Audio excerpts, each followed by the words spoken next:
साथ संगत जी, प्यार से कहना धन इंकार जी। जैसे हमने पीछे सुना था कि ये बाबा जी से भेंट हुई JRD सिद्धार्थी जी की। अब ये आगे की स्टोरी पेज नंबर 6।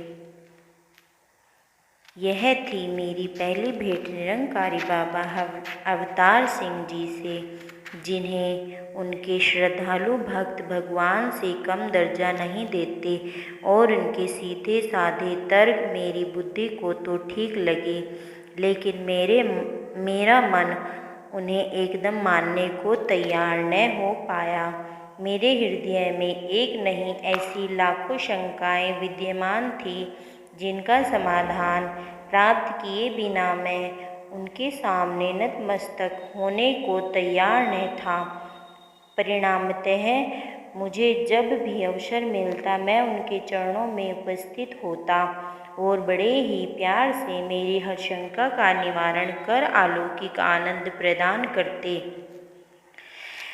उन्होंने कभी भी मेरी घृष्टता का बुरा नहीं मनाया और न ही कभी किसी प्रकार की उकताहट का भाव प्रकट किया। अस्तु इनकी इस विशेषता के कारण ही मैं उनके पास निसंकोच पहुंच जाता और अपने मन में उठने वाली हर शंका का समाधान चाहता। उस महात्मा ने मुझे साफ शब्दों में बता दिया था कि जब तक मैं इस रमे राम की अनुभूति नहीं कर लूँगा मेरी शंकाओं का अंत नहीं होगा। पर मैं उस समाज की गोद में पला था जिसमें आरंभ से ही यह सिखाया जाता था कि जब तक बाल की पूरी तरह खाल ना उतार लो किसी बात को स्वीकार न करो। यह पूरी तरह हृदयंगम कर लेने पर भी कि जनक आदि महात्माओं ने इस संसार में रहकर और हर प्रकार के कर्तव्यों को निभाते हुए मोक्ष पद प्राप्त किया। मैं यह मानने को तैयार न हुआ कि मेरे जैसा मोह माया के चुंगल में फंसा प्राणी भी परम पवित्र परमात्मा के साक्षात्कार करने में समर्थ हो सकता है, और वह भी एक संकेत मात्र से। इसका कारण भी स्पष्ट था कि आज तक मैंने जितने भी कथा उपदेश सुने अथवा जितने भी ग्रंथों का अध्ययन किया उनमें यही पाया कि जब तक मैं निर्मल नहीं हो जाता परम पवित्र परमात्मा को पाया नहीं जा सकता, और मन की शुद्धि यूं ही नहीं हो जाती। इसके लिए कई कई जन्म लगा लेने पड़ते हैं। इस संबंध में एक महात्मा से हुई मेरी भेंट आज मेरे हृदय के नेत्रों के सामने उभर रही है। यह घटना आज से 30-35 वर्ष पहले की है। आर्य समाज के प्रचारक महात्मा मेहता जेमिनी, जो कि देश विदेश के परिभ्रमण कर सरगोधा पधारे, की स्मरण शक्ति अथाह थी। उनके भाषण की सबसे बड़ी विशेषता यह होती थी कि वह सन अथवा संवाद आदि का स्थान आदि से ब्यौरा बड़ी बारीकी से देते थे। उन्हें यदि किसी पुस्तक से उदाहरण देना होता तो वह फरमाते कि अमुक पुस्तक में अमुक पेज पर इतनी लाइन छोड़कर यह लिखा अथवा यह श्लोक का नंबर है, और यदि किसी शहर की बात होती तो बताते कि अमुक गली के अमुक नंबर मकान के पास इतने बजकर इतने मिनट और इतने सेकंड पर यह घटना घटी। एक बच्चा होने के नाते उनकी स्मरण शक्ति का मुझ पर स्वतः बहुत प्रभाव पड़ा। फलस्वरूप उनके प्रवचन मेरे हृदय पर जादू का असर करने लगे। उन दिनों मैं काशीराम मंडल स्कूल में 6ठी कक्षा में पढ़ता था। मेरी आयु 13 वर्ष की होगी। मैं 25 चक जनूबी जिला सरगोधा में चौथी पास कर खास सरगोधा चला गया था और वहाँ रहने वाला रहने लगा था। मेरी माँ छोटी सी उम्र में ही मुझे छोड़कर परलोक सिधार गई थी। घर की स्थिति साधारण थी, पर भक्ति भाव की कमी न थी। इसमें मेरे परिवार और देहाती स्कूल का बहुत बड़ा हाथ था। मेरे भाई साहब, जिनकी कृपा से मैं इस परोपकारी महात्मा के पास पहुँचने में असमर्थ हुआ, नहर के महकमे में पिंसाल नवासी का काम करते थे। पिताजी भी उसी लालवाली बंगले में, जो नहर के किनारे बसा हुआ था, मेरे भाई के पास रहते थे। पिताजी ने एक कनपट्टे जोगी को अपना गुरु धारण कर रखा था। इन भाई साहब से बड़े हमारे एक और भाई थे। वे गोदाड़ी वाले महात्मा के शिष्य थे। परिणामतः नहर के किनारे एकांत शांत वातावरण में, जहाँ दुनिया का कोई शोरगुल न था, प्रभु के खुले मैदान में पूजा अर्चना होती और इन सब बातों का प्रभाव मेरी कोमलमती पर भी होना अवश्य था। साथ ही जिस स्कूल में मैं पढ़ा था, वहाँ के स्कूल बच्चे स्कूल जाने से पहले बड़ी श्रद्धा से सिर को रुमाल आदि से ढककर गुरुद्वारे जाते। उस भक्ति भाव का प्रभाव भी मुझ पर काफ़ी सीमा तक हुआ और कभी कभी तो मैं अकेले एकांत में बैठकर रोने भी लगता और दिल की कामना भी करता, परमात्मा का साक्षात्कार हो जाए, जैसे कि ध्रुव, प्रहलाद आदि भक्तों को हुआ था। अरस्तु इन्हीं संस्कारों के वशीभूत होकर मैंने निश्चय किया कि कैसा भी हो, मैं परमपिता परमात्मा के दर्शन जरूर करूँगा। मेहता जेमनी के रूप में मुझे अपने ध्याय की पूर्ति नजर आने लगी। उन्हें प्रातः उठकर संध्या तर्पण करते और समाधिस्थ देखकर मेरे मन ही मन में सोचने लगा कि यह जरूर मेरे प्रभु से मिलाप करा देंगे।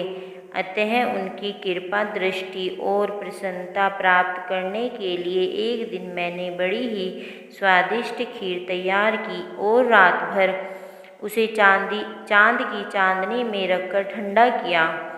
प्रातः होते ही मैं खोवे की तरह जमी हुई खीर का कटोरा लेकर उनकी सेवा में उपस्थित हुआ। खीर को उन्होंने बड़े ही चाव से खाया और खाने के बाद मुझसे मेरे संबंध में सारी जानकारी प्राप्त की कि मैं कौन हूँ, कहाँ पर रहता हूँ और मेरे पिता क्या करते हैं, आदि आदि। मैंने भी उन्हें विस्तार से अपनी टूटी फूटी भाषा में अपने छोटे सी जीवन की गाथा कह सुना डाली। सुनकर उनका हृदय दया से आर्द्र हो उठा। बड़े प्यार से पास बैठकर पूछने लगे, मैं तुम्हारी क्या मदद करना चाहता हूँ। मैं हैरान हूँ कि न जाने मेरे मुख से अनायास ही ये शब्द कैसे निकल पड़े कि आप कृपा करके मुझे भगवान के दर्शन करा दें। इससे आगे मैं कुछ नहीं कह सकता, बस चुप होकर नीचे दरी पर बैठ गया। मेरी बातें सुनकर उन्होंने बड़े प्यार से मेरे सिर पर हाथ फेरते हुए पूछा, बेटा कौन सी कक्षा में पढ़ते हो। मैंने बड़ी नम्रता से उत्तर दिया, मैं 6ठी कक्षा में पढ़ता हूँ।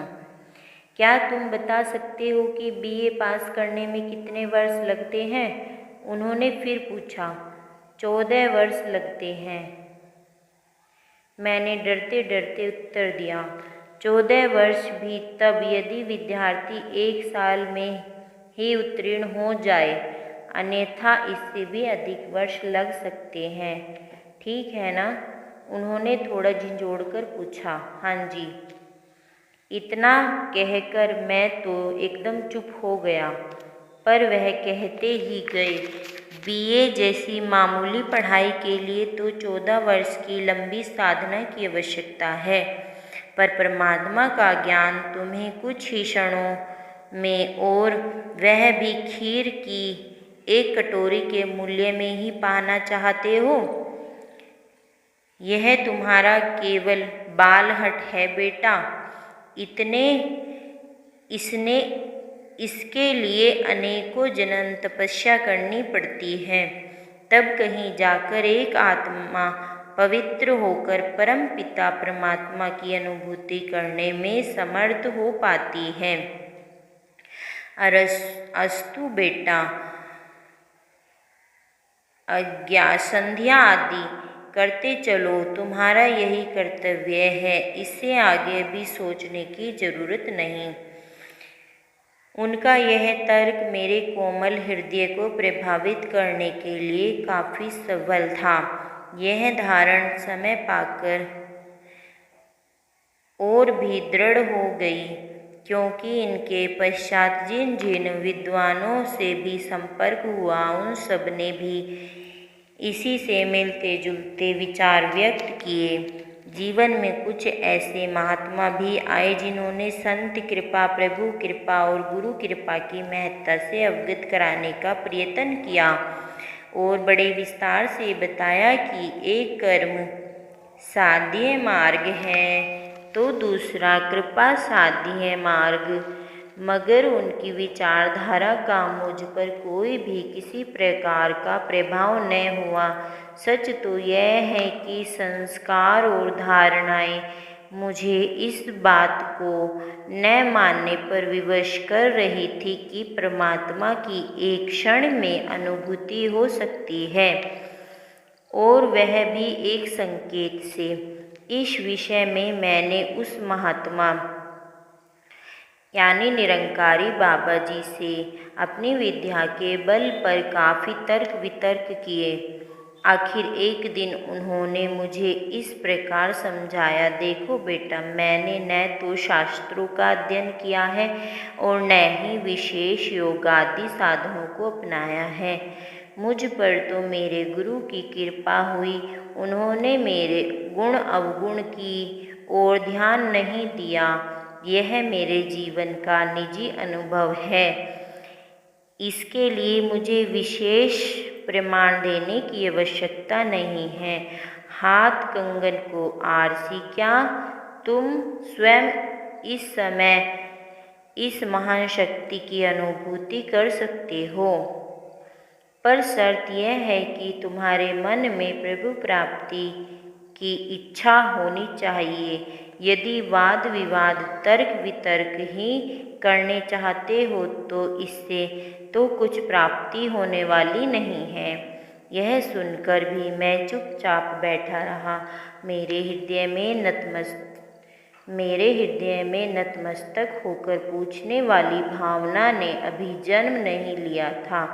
वह महात्मा अभी इस बात को भाप गए कि मेरी उनसे इस निजी बयान से कोई विशेष तसल्ली नहीं हुई, और न ही मेरे दिल में यह विश्वास ही आया कि जो कुछ वह कह रहे हैं सत्य है।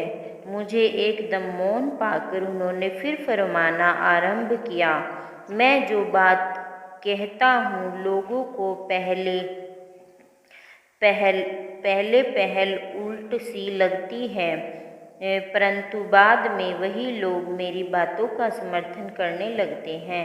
तुम भी ध्यान से सुनो। मान लो एक व्यक्ति पापात्मक है और तुम्हारे विश्वास के अनुसार पहले उसे शुद्ध मन होना चाहिए, पर मैं पूछता हूँ कि वह शुद्ध पवित्र हो तो कैसे? शुद्धि के जिन उपायों को आप लोग अपना रहे हैं वे हमारे मन को शुद्ध करने में एकदम असमर्थ हैं।